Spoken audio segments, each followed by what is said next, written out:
Hello మిత్రులారా, welcome back to our channel. ఇవాళ మన ఛానల్లో మీకోసం మెత్తటి పూరీలు మామిడి పళ్ళ రసం. ఎండాకాలం అంటే గుర్తుకొచ్చేది మండే ఎండలే కాదు, మామిడి పళ్ళ రసం. ఈ కాంబినేషన్ గురించి మనం మాటల్లో చెప్పలేం. Never before never after. ఇది ఎలా చేయాలో చూసేద్దాం. ఇక్కడ నేను ముందుగా పెద్ద సైజు మామిడి పండు తీసుకున్నానండి. ఇలా మామిడి పండు తీసుకొని దీన్ని మనము నీట్గా పీల్ చేసేసుకోవాలి. ఇక్కడ నేను పీలర్ తోటి అంతా కూడా క్లీన్ చేసేసుకున్నాను. ఈ విధంగా మనం చేసుకున్న తర్వాత దీన్ని మనం ఒక్కొక్క స్లైస్ లాగా కట్ చేసుకొని వీటిని మనము చిన్న చిన్న ముక్కల్లాగా కట్ చేసుకోవాలి.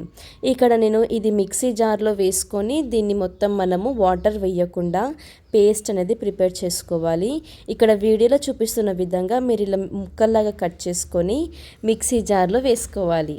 ఇక్కడ చూస్తున్నారు కదా, ఇక్కడ నేను కట్ చేసుకున్న మామిడి పండ్లు అన్నీ కూడా మిక్సీ జార్లో వేసేసుకొని, ఇక్కడ నేను షుగర్ యాడ్ చేయలేదండి, ఎందుకంటే మ్యాంగో ఆల్రెడీ చాలా స్వీట్గా ఉంది. ఒకవేళ మీరు తీసుకున్న మ్యాంగోలో స్వీట్నెస్ తక్కువగా ఉంటే మీరు షుగర్ అనేది యాడ్ చేసుకోవచ్చు.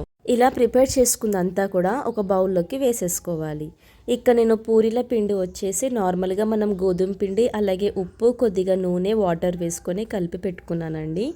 ఇక్కడ మనం చిన్న చిన్న ఉండలు తీసుకొని మనము చిన్న చిన్న పూరీలు అనేది చేసుకొని రెడీగా పెట్టేసుకోవాలి.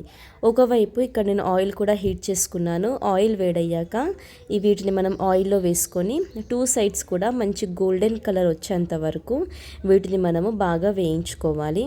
ఇక్కడ చూస్తున్నారు కదా, నాకు పర్ఫెక్ట్గా కలర్ అనేది వచ్చేసింది. ఇలా మనము పూరీలు వేసుకొని సర్వ్ చేసుకుంటే ఎంతో టేస్టీ కాంబినేషన్ అయిన మామిడి పండ్ల రసం అలాగే పూరి అనేది రెడీ అయిపోయింది. చూసారు కదా, షార్ట్ అండ్ స్వీట్ రెసిపీ. ఈ సమ్మర్కి మీరు కూడా ఈ కాంబినేషన్ ట్రై చేయండి. ఎలా వచ్చిందో కామెంట్ బాక్స్లో కామెంట్ చేయండి. మా ఇన్స్టాగ్రామ్ పేజ్ని కూడా ఫాలో చేయండి. మీకు ఇంకా ఏదైనా కొత్త రెసిపీస్ కావాలంటే ప్లీజ్ కామెంట్ చేయండి. లైక్, షేర్ అండ్ సబ్స్క్రైబ్, గంట కొట్టడం మర్చిపోకండి. Bye bye.